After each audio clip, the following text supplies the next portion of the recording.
कहानी के शुरू में हम एक लड़के को देखते हैं जो साइकिल पर कहीं जा रहा था। उसके आगे एक काले रंग की वैन आकर रुक जाती है, उसको अपने साथ ले जाती है। दरअसल इस शहर में एक पागल किडनैपर था जो सिर्फ लड़कों को अगवा कर मार देता था। अब इस शहर में हम एक छोटे लड़के फिनी को देखते हैं जो अपनी बहन के साथ अपने डैड के पास रहता था। उसकी माँ मर चुकी थी। उसके डैड का रवैया उनके साथ बिल्कुल अच्छा नहीं था क्योंकि वो बहुत ज्यादा शराब पीते थे और अपने बच्चों के साथ बहुत बुरा सलूक करते थे। फिनी जब स्कूल जाता है तो कुछ बच्चे उसे तंग कर रहे थे, तभी वहाँ पर एक बच्चा आता है जो फिनी का साथ देता है और जो बच्चे उसे तंग कर रहे थे यहाँ से उन्हें भगा देता है। जिसके बाद वो बच्चा कहता है मेरा मैथ बिल्कुल अच्छा नहीं है, क्या तुम मुझे पढ़ा दोगे? फिनी उसे कहता है हाँ जरूर, क्यों नहीं। जिसके बाद उन दोनों की बहुत अच्छी दोस्ती हो जाती है और फिनी के स्कूल में 2 ऑफिसर आते हैं जो उस बच्चे के बारे में पूछताछ कर रहे थे जो हमने कहानी के शुरू में देखा था, जो साइकिल पर जा रहा था। ऑफिसर्स फिनी की बहन को बुलाते हैं और पूछते हैं तुम्हें कैसे पता चला कि किडनैपर के पास काले रंग के गुब्बारे हैं? दरअसल यहाँ पर उस लड़के की बहन फिनी की बहन की क्लास में पढ़ती थी और इसने उस लड़के की बहन को बताया था कि जिस आदमी ने तुम्हारे भाई को किडनैप किया है उसके पास काले रंग के गुब्बारे थे। अब ऑफिसर कहते हैं हाँ तुम सच कह रही हो, जिस जगह से वो लड़का गायब हुआ जहाँ से हमें उसकी साइकिल मिली पर हमें काले रंग के गुब्बारे मिले हैं। पर तुम इस बात को कैसे जानती हो? क्या तुम उधर मौजूद थी? तो वो कहती है नहीं, मैंने सपना देखा था। यहाँ पर हमें पता चलता है कि फिनी की बहन को सपने में जो कुछ भी नजर आता था वो सच होता था। अब ऑफिसर्स उसके डैड के पास भी पहुँच गए थे पूछताछ करने के लिए, मगर जब वो घर वापस आते हैं तो वो अपनी बेटी यानी कि फिनी की बहन को बहुत मारते हैं और डांटते हैं। कहते हैं कि ऑफिसर्स को ये सब तुमने क्यों कहा कि तुमने किडनैपर के पास काले रंग के गुब्बारे देखे हैं? वो कहते हैं मैंने देखे हैं, मुझे सपना आया था। उसके डैड कहते हैं अच्छा तो तुम्हें भी सपने आने लगे हैं जैसे तुम्हारी माँ को आते थे। याद रखना सपने कभी सच नहीं होते और आइंदा तुम किसी को नहीं बताओगी अपने किसी भी सपने के बारे में। और उसकी बहन अपने डैड के ऐसे रवैये से बहुत ज्यादा परेशान थे क्योंकि वो हर वक्त अपने बच्चों के साथ बुरा सलूक करते थे। जिसके बाद हम फिनी के नए दोस्त को देखते हैं जिसने स्कूल में उसे बच्चों से बचाया था। उसके सामने भी वही काले रंग की वैन थी जिसके अंदर से किडनैपर आकर उस लड़के को भी उठाकर ले जाता है। उसको भी इस किडनैपर ने अगवा कर लिया था। स्कूल में अब फिनी को बचाने वाला कोई नहीं था, इसीलिए अब दोबारा से बच्चे उसको तंग करना शुरू कर देते हैं। तभी बच्चे जब उसको परेशान कर रहे थे, मार रहे थे, उधर फिनी की बहन आ जाती है, उसको उन बच्चों से बचाती है। अब इन सब के बाद फिनी की बहन उससे कहती है तुम घर जाओ, मैं अपनी दोस्त के घर जा रही हूँ और आज रात वहीं पर रुकूंगी। फिनी अब जब अकेला घर जा रहा था तभी ये देखता है उसके सामने काले रंग की वही वैन थी जिसमें किडनैपर आकर बच्चों को अगवा करता था। अब वो आदमी अपनी वैन के नीचे से कुछ सामान उठा रहा था और फिनी से मदद मांगता है। अब जब उसकी मदद करने लगता है तभी वो बहुत सारे काले रंग के गुब्बारे वैन से बाहर निकालता है और फिनी को वैन में डाल कर ले जाता है। ये बेहोश हो गया था। जब इसको होश आता है तो ये एक काले अंधेरे कमरे में था जो पूरी तरह से साउंड प्रूफ था, मतलब यहाँ से किसी भी किस्म की कोई आवाज बाहर नहीं जा सकती थी। तो यहाँ पर इसके चीखने चिल्लाने का भी कोई फायदा नहीं था। तभी फिनी के पास वही किडनैपर आता है जो इसको यहाँ पर लाया था और उसने खौफनाक किस्म का मास्क पहना हुआ था। इसका नाम ग्रैबर था। वो कहता है तुम्हें डरने की जरूरत नहीं है, मैं तुम्हें कुछ नहीं कहूँगा, और ये कहकर वो यहाँ से चला जाता है। जब ये चला जाता है तो उसके जाने के बाद ये देखता है उधर एक ब्लैक फोन, खिड़की और एक टॉयलेट था और इसके अलावा यहाँ पर कुछ भी नहीं था जिधर ग्रैबर ने फिनी को कैद किया हुआ था। मगर वो ब्लैक फोन डेड था, यानी कि वो चलता ही नहीं था, उसकी तार टूटी हुई थी। दरअसल ये एक बेसमेंट थी। अब फिनी यहाँ पर परेशान था कि वो यहाँ से कैसे जाएगा। तभी अचानक से फोन की घंटी बजती है। ये डर गया था, ये हैरान हो जाता है कि फोन की तो तार ही नहीं है, तो फिर इस पर कोई फोन कैसे कर सकता है। जब फिनी फोन उठाने लगता है तो अब उसकी घंटी बंद हो जाती है। तभी उधर ग्रैबर भी आ गया था। कहता है पहले भी फोन की घंटी बजती थी, मैं नहीं जानता कि ऐसा क्यों है। ये कहकर वो यहाँ से चला जाता है। उसके जाने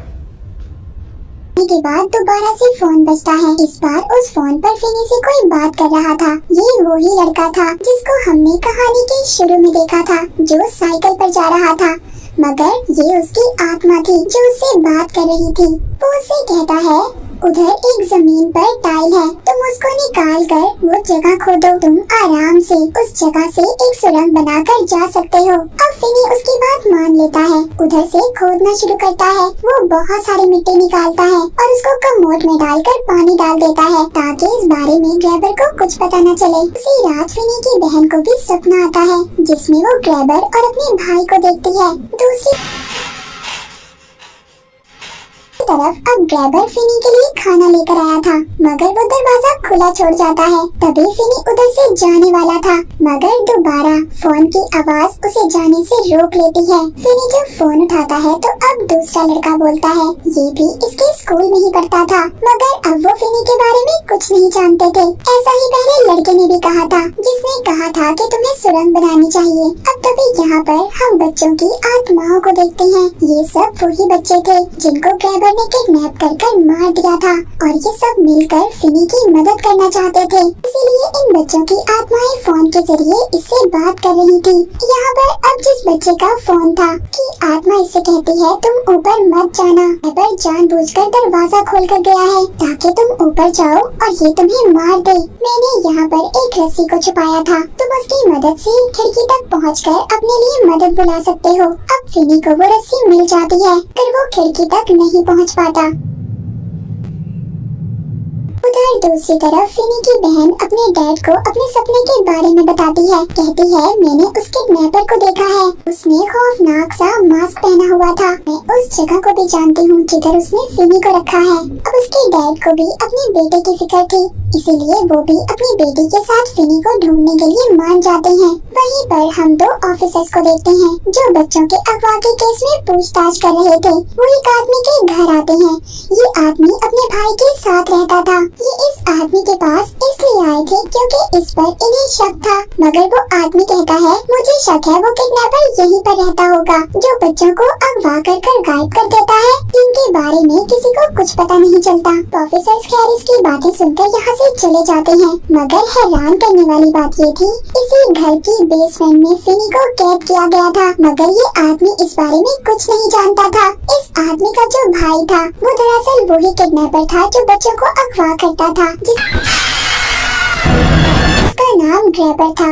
और ये आदमी अपने भाई की असलियत तक नहीं जानता था। इसको ये भी नहीं पता था कि इसके घर में कोई बेसमेंट भी है। उधर ग्रैबर फिनी के पास अब खाना लेकर आया था। कहता है, तुम मुझे अपना नाम बता दो, मैं तुम्हें यहाँ से जाने दूंगा। अब जाहिर है फिनी इससे डरा हुआ था, इसीलिए ये इसे अपना गलत नाम बता देता है, जिस पर ग्रैबर को बहुत गुस्सा आता है।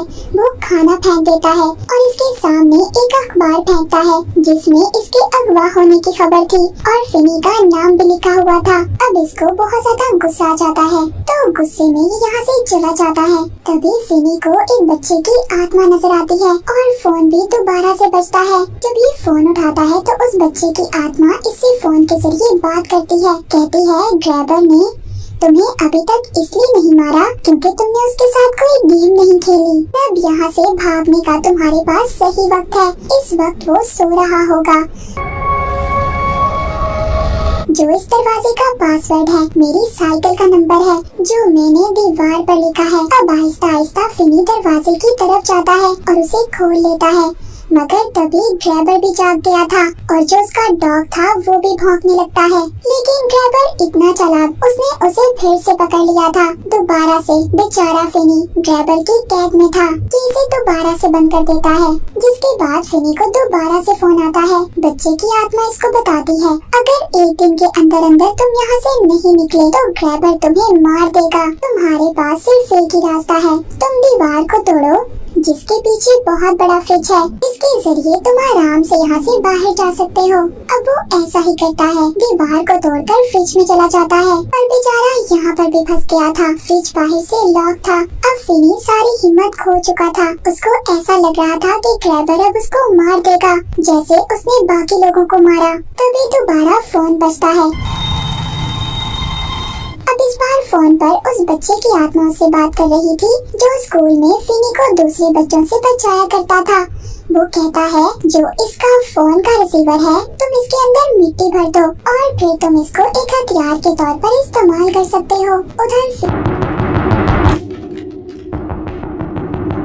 की बहन साइकिल पर बारिश में ग्रैबर के घर को ढूंढ रही थी, क्योंकि उसने अपने सपने में उसका घर देख लिया था। तभी उन्हीं 5 बच्चों की रूहें आत्माएं सामने आ जाती हैं, जिन्हें ग्रैबर ने मार दिया था। ये उन्हें देखकर डर जाती है और साइकिल से नीचे गिर गई थी। तभी वो अपने सामने वही घर देखती है जो इसने सपने में देखा था। अब ये घर जाकर ऑफिसर्स को कॉल करती है और उन्हें उस घर के बारे में बताती है जो इस केस की छानबीन कर रहे थे। जिसके बाद हम उसी आदमी को देखते हैं जो ग्रैबर का भाई था। अब उसको अपने भाई पर शक हो गया था। वो जब नीचे उतरता है तो नीचे उसको एक बेसमेंट मिलती है। उधर ये फिनी को देखकर बहुत ज्यादा हैरान हो गया था, मगर इससे पहले ही उसे बचाता ग्रैबर आकर उसे मार देता है। अब ग्रैबर फिनी को भी मारना चाहता था। वो दरवाजे पर अपना डॉग बांध देता है और फिर फिनी को मारने की कोशिश करता है। फिनी बेचारा अपनी जान बचाकर इधर उधर भाग रहा था।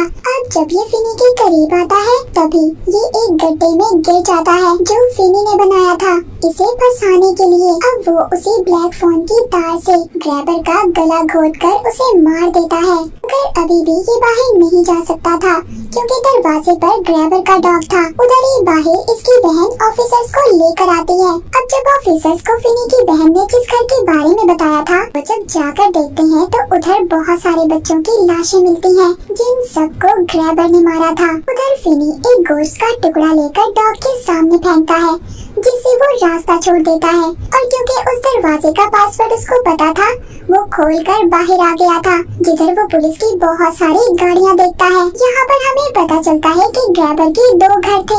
एक में ये बच्चों को मारकर उनकी लाशें रखता था और दूसरे में कैद करके।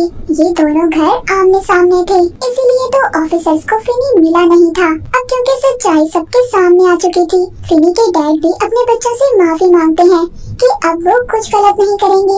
इसके बाद जब फिनी स्कूल जाता है सब इसको देख रहे थे क्योंकि ये ग्रैबर को मारकर उसकी कैद से आजाद होकर आया था। अब ये पूरी तरह बदल चुका था। ये पुराना डरा हुआ फिनी नहीं था। इस मूवी के आखिर में हमें ये मैसेज मिलता है कि हमें देखकर और सोच समझकर किसी की भी मदद करनी चाहिए, वरना ये हमारी बहुत बड़ी गलती भी साबित हो सकती है, जैसे बेचारे फिनी और दूसरे बच्चों ने की। और इसी के साथ ही मूवी यहीं पर खत्म हो जाती है।